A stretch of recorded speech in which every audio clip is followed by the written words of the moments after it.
എല്ലാ കൂട്ടുകാർക്കും പുതിയൊരു വീഡിയോയിലേക്ക് സ്വാഗതം.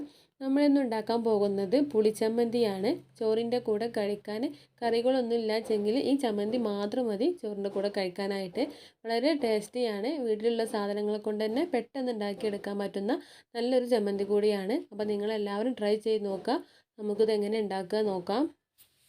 അതിനായിട്ട് ഞാനിവിടെ ഒരു പാത്രം എടുത്തിട്ടുണ്ട്. ഈ പാത്രത്തിലേക്ക് 2 ചെറിയ സവാളയാണ് ചെറുതാക്കി കട്ട് ചെയ്തെടുത്തിട്ട് ചേർത്ത് കൊടുക്കുന്നത്. ശേഷം മീഡിയം സൈസിലുള്ള ഒരു തക്കാളിയും കൂടി ചേർത്ത് കൊടുക്കാം. ഇതേപോലെ ചെറുതാക്കി കട്ട് ചെയ്തെടുക്കാം. ഇനി ഇതിലേക്ക് വേണ്ടത് പച്ചമുളകാണ്. അപ്പോൾ ഞാൻ വീട്ടിൽ തന്നെ ഉണ്ടായിട്ടുള്ള പച്ചമുളകാണ് എടുത്തിട്ടുള്ളത്. ഞാനൊരു 6 എണ്ണം നടുവെ കീറിയിട്ട് എടുത്തിട്ടുണ്ട്. ഇതിലേക്ക് ചേർത്ത് കൊടുക്കാം.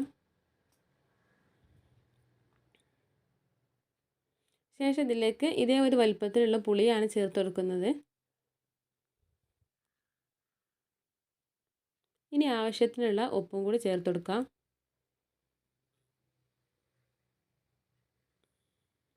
ഇനി ഇതിലേക്ക് വേണ്ടത് വെളിച്ചെണ്ണയാണ്. അപ്പം ഞാനിവിടെ ഒരു 3 ടീസ്പൂണോളം വെളിച്ചെണ്ണ എടുത്തിട്ടുണ്ട്.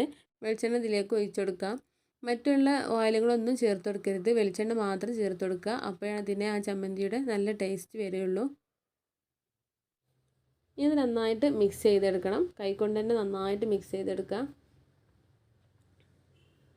ഇതിലുള്ള എല്ലാ ഇൻഗ്രീഡിയൻസും നന്നായിട്ട് മിക്സ് ആയിട്ട് വരണം. അതുവരെ നമുക്ക് കൈകൊണ്ട് മിക്സാക്കി എടുക്കണം.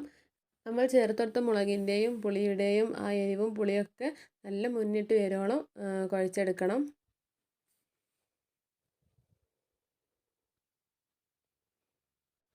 അപ്പോൾ അതായത് നല്ലോണം കുഴച്ചെടുത്തിട്ടുണ്ട്.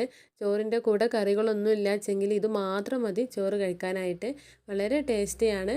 വളരെ പെട്ടെന്ന് നമുക്ക് വീട്ടിലുള്ള സാധനങ്ങൾ കൊണ്ട് തന്നെ ഉണ്ടാക്കിയെടുക്കാനും പറ്റും. അപ്പോൾ നിങ്ങളെല്ലാവരും ട്രൈ ചെയ്ത് നോക്കുക. നിങ്ങൾക്ക് എന്തായാലും ഇഷ്ടപ്പെടും. വീഡിയോ ഇഷ്ടപ്പെട്ടാൽ ലൈക്ക് ചെയ്യുക, ഷെയർ ചെയ്യുക, സബ്സ്ക്രൈബ് ചെയ്യുക. അടുത്ത വീഡിയോയുമായി വീണ്ടും കാണാം. താങ്ക്